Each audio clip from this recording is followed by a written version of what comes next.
As the year is turning, we have the New Year's Honours List. This is a series of medals, orders, and decorations officially appointed by the King, but he just rubber stamps a list approved by the government. People are recommended to honours committees, which include civil servants, and they make the decisions. If you are being considered, you get a letter in the post some months in advance asking whether you would be willing to accept, and you reply yes or no. If you get one of these, it is a secret and you are not supposed to tell anyone. If you reply yes, it is still not a guarantee, and if you don't hear back, it's not happening. About 2 months before you get a final confirmation, it is still a secret and you are still not supposed to tell anyone. Although journalists know about it, this is subject to what's called the D-notice, so they are not allowed to actually disclose the contents of the New Year's Honours List until the D-notice has expired. As far back as Anglo-Saxon times, kings awarded lower subjects with rings and other symbols of favour. It was the Norman conquest in the 11th century that started the ball rolling on the modern system by introducing knighthoods. In 1348, the Order of the Garter was introduced, which is the oldest of the orders currently in use. Most of the orders in use today date from the 19th and 20th centuries. The honours system also includes appointments to the House of Lords. I might do a video on the peerage at a later date. There is another round of honours in June, the King's Birthday Honours, that replaced the Queen's Birthday Honours in 2023. Queen Elizabeth II's birthday was in May, but her official birthday was in June because that was the anniversary of her coronation. The birthday honours seem not to be moving because it was there for so long, we are used to it. I will focus on the Most Excellent Order of the British Empire, as I was privileged to attend an investiture for one of these. The Most Excellent Order of the British Empire was established by King George V in 1917 to honour those who had served in non-combatant roles, and was later expanded to reward contributions to the arts, sciences, charitable work, and public service. The order is comprised of 5 classes across both military and civil divisions.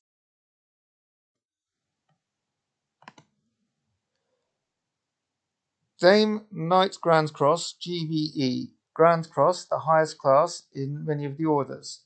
Dame Knighthood, DVE, KVE, a pre-eminent contribution in any field of activity, usually but not exclusively at a national level, or in a capacity which will be recognized by peer groups as inspirational and significant nationally and demonstrates sustained commitment.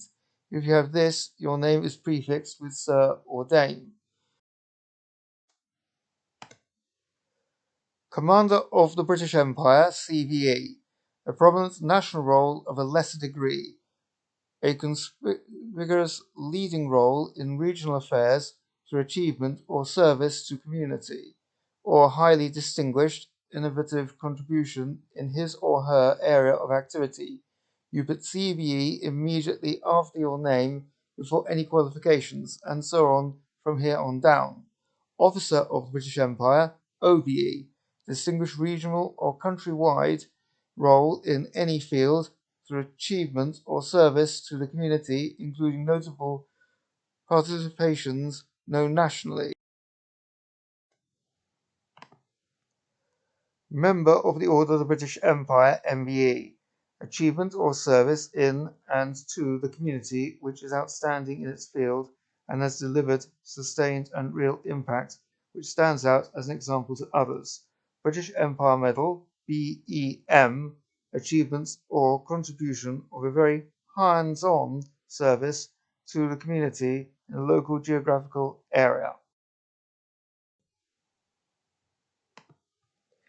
This might take the form of sustained commitment in support of very local charitable and or voluntary activities or innovative work that has delivered real impact but that is relatively short, 3 to 4 years in duration. The home chapel of the Order is located within St Paul's Cathedral in London. Members and medalists can request the use of the chapel for weddings, baptisms, and memorial services. A service of thanksgiving is held at the cathedral for members and medalists every 4 years. Additionally, the children of members can get married at St. Paul's Cathedral. The investiture is like a graduation ceremony, and except for the British Empire Medal, which is presented locally, entails a trip to Buckingham Palace, where you and your guests, you can have up to 3, get admitted via the front door. The award is usually by the monarch, but another senior royal can deputise. The person getting the award is taken off to an anteroom where they are briefed in the etiquette. They also make sure there are no guests there.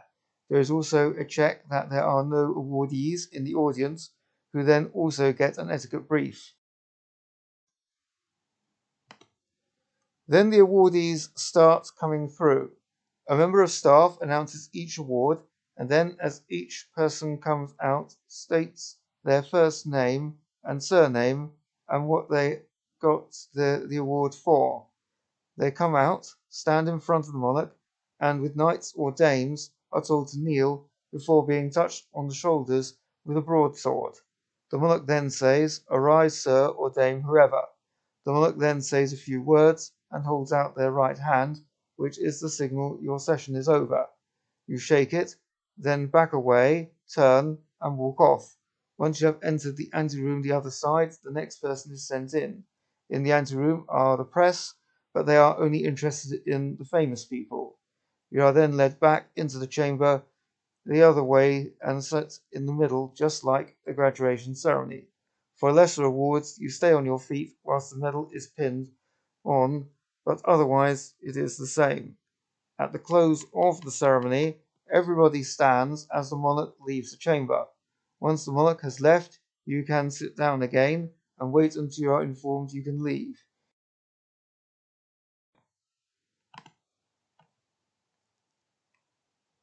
You then move to a courtyard where professional photographers are available, and you can also take your own pictures before leaving the palace. No photography or videoing is allowed in the chamber where the ceremony takes place, but there is an official video which you can have, or you can have stills from it. In addition to these biannual events, when a Prime Minister resigns, they get an honours list, which is essentially allowing them to put their mates in the House of Lords or issue them with knight or damehoods. There are also dissolution honours when Parliament dissolves for a general election, which escalates retiring MPs to the Lords or issues them with knighthoods or damehoods. Finally, there were honours issued for the coronation of King Charles III and the Jubilees of Queen Elizabeth II. So that's the UK honours system. Please like, share, and subscribe.